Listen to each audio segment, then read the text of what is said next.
तो काफ़ी दिन से मैं ये सोच रहा था कि यार एक वीडियो बनाई जाए। बेसिकली कुछ दिन पहले मेरी गाड़ी जो है मज़दा फ्लेयर 2020 मॉडल ये ख़राब हो गई थी और बेसिकली मुझे कोई भी मसला इसका समझ नहीं था आ रहा। मुझे लग रहा था कि जो इसकी आगे बैटरी होती है जो कम वोल्टेज की होती है वो जो है वो ख़राब है या फिर उसका कोई लिंक है गाड़ी के स्टार्ट ना होने से। और मोस्टली यही होता है कि या तो जनरेटर का इशू होता है, जनरेटर जो उस बैटरी को चार्ज कर रहा है, और या तो बैटरी रिप्लेसमेंट मांग रही होती है जो आगे वाली होती है, छोटी बैटरी होती है। तो मैं समझा कि शायद वो ख़राब हो गई है, लेकिन उसके चांसेस कम थे।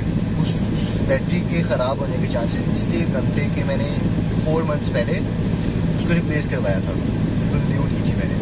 तो इशू मुझे लग रहा था कि शायद जनरेटर का है जो उसको चार्ज करता है। तो मैं किसी लोकल दुकान पे गया। तो अब मैं ये सारी अपनी ख्वारी बताने लगूँ आप लोगों को। तो आपने ख्वारी नहीं करनी और आपने मैं जो सोल्यूशन बताऊँगा आपने वो फॉलो करना है, ठीक है। आपको जो मैं बताऊँगा वो आपने फॉलो करना है। तो बेसिकली ना इस पैसेंजर सीट के नीचे जो इस गाड़ी की ड्राइविंग सीट है उसके साथ वाली पैसेंजर सीट के नीचे एक बैटरी होती है, हाइब्रिड बैटरी। वो हाइब्रिड बैटरी जब ख़राब होती है ना तो आपके डिस्प्ले के अंदर एक बैटरी का निशान आता है। जब वो डिस्प्ले में आपका बैटरी का निशान आए तो आपने क्या करना है, आपने गाड़ी को इस्तेमाल नहीं करना। आपने गाड़ी को लेके जाना है किसी स्पेशलाइज्ड बंदे के पास अपने ये लोकल एरिया में, लेकिन स्पेशलाइज्ड हो, उसको हाइब्रिड गाड़ियों से डील करना आता हो, और उसको आपने चेक करवानी है कि भाई चेक करो यार इसका क्या मसला है। मोस्ट ऑफ द टाइम आपका या तो हाइब्रिड बैटरी का मसला होगा या तो आपका ये जनरेटर का मसला होगा। तो मेरी तो गाड़ी बिल्कुल चल ही नहीं थी ना, डिम लाइट थी और मैं सलफ मारता था, मेरा पुश स्टार्ट बटन था ना, तो इंजन को स्टार्ट कर रहा था मैं, यहाँ से स्टार्ट भी नहीं थी हो रही। तो मुझे तो समझ ही नहीं थी आ रही कि मसला क्या है। मुझे पता भी नहीं था कि हाइब्रिड बैटरी ख़राब है। तो हुआ ये कि मैं लोकल बंदे के पास ले गया, ये गलती मैंने की। तो आज मैं बता रहा हूँ कि ये गलती आपने नहीं करनी। लोकल बंदे के पास लेके गया, उसने 3 घंटे लगाए और उसने मुझे 3 घंटे वेस्ट किए। उसके बाद उसने मुझे तकरीबन 1000 या 1500 चार्ज भी किया। सही करके नहीं दी, लेकिन सिर्फ उसने खोला इसको, ठीक है। कहता सर ये तार थोड़ी सी डैमेज है तो मैं इसको रिप्लेस करूँगा, ठीक हो जाएगी।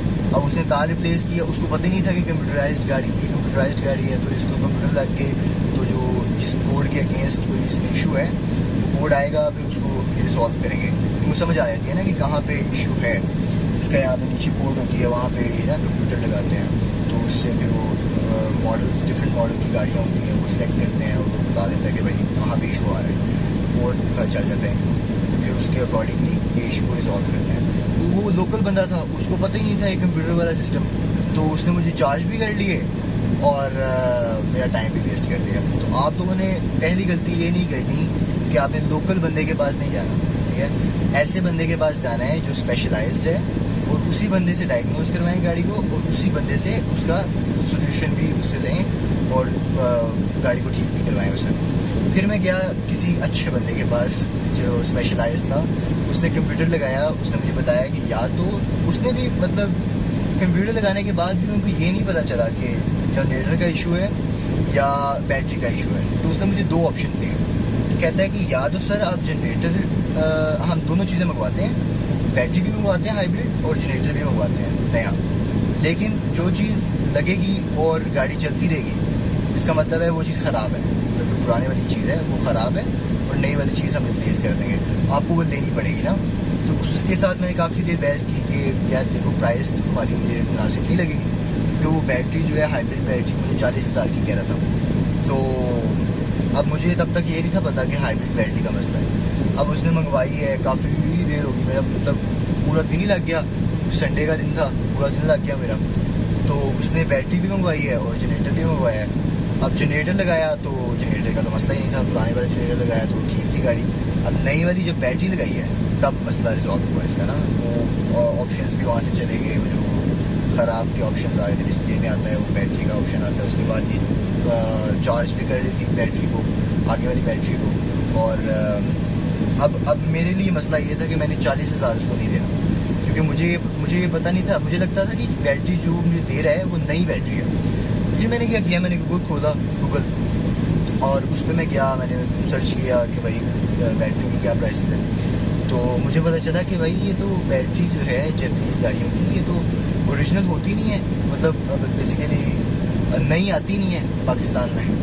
तो फिर मुझे पता चला कि ये काबली होती है, काबली का मतलब यूज़ होती है, और डिफरेंट प्राइसेस थी ना उसकी। कुछ बैटरियाँ जो थी वो 33,000 की थी, कुछ 35 की थी। डिफरेंट शॉप से मैं पता कर रहा था कॉल करके।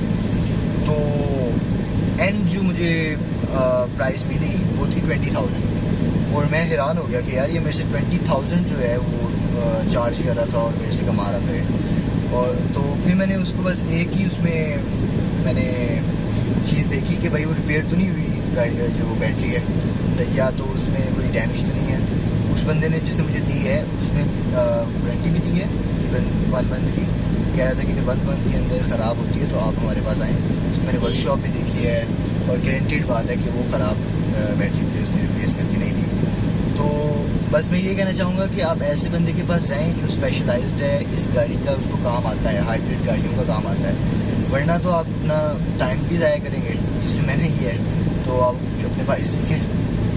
तो बस यही आज की स्टोरी थी। आई होप आपको पसंद आई होगी।